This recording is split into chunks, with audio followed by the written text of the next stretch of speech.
Okay, first thing we're going to dive into.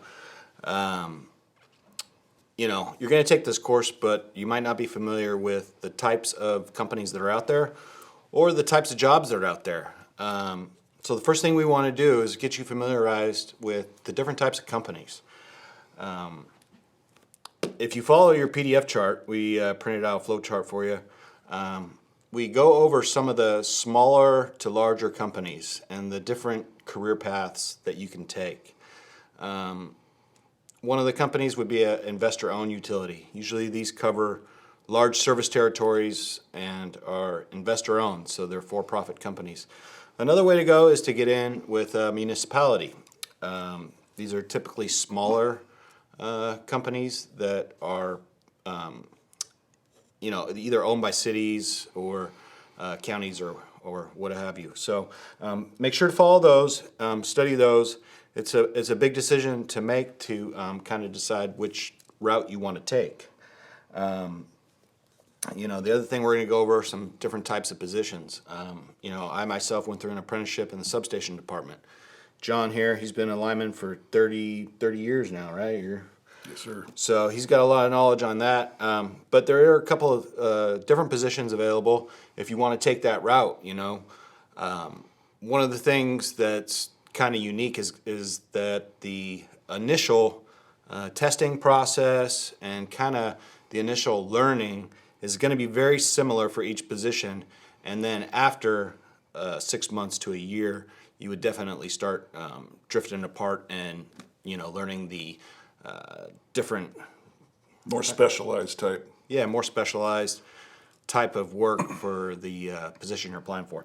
So we've provided some job descriptions. One is for a lineman, one is for a substation worker, and one's for a meter technician, and one's for a system operator. Make sure to study those up because you want to know what you're getting into. But those are going to be the four main positions that are going to offer on-the-job training and provide you with an apprenticeship. So I think, John, we're going over, what exactly is an apprenticeship? I mean, you've been part of the apprenticeship committee for a long time now. What does it entail? Well, it's a 4-year commitment. Typically, they're 8,000 hours. Where I work, we actually have an apprenticeship committee that monitors the progress of the apprentices and charts their progress as well as hours. It's a combination of OJT, on-the-job training, and off-site training, and doing work on your own for the curriculum, the academic piece of it. So, Scott, you want to talk about the Department of Labor piece of it? Yeah, so when you guys are applying for these positions, you want to make sure the apprenticeship you're getting into is the real deal. One that's approved by the Department of Labor.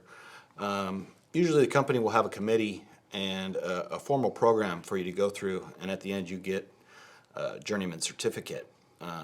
Basically says that you've completed a formal program and that you're qualified to do the work that you've been trained for. So that's one of the real big things we want to do is make sure you're getting into a place that has a program in place that's approved by the Department of Labor. So we want to make sure that everybody's aware of the apprenticeship, what you're getting into and what type of apprenticeship it is. So we're going to dive a little deeper into that later, but we'll move on to the next section.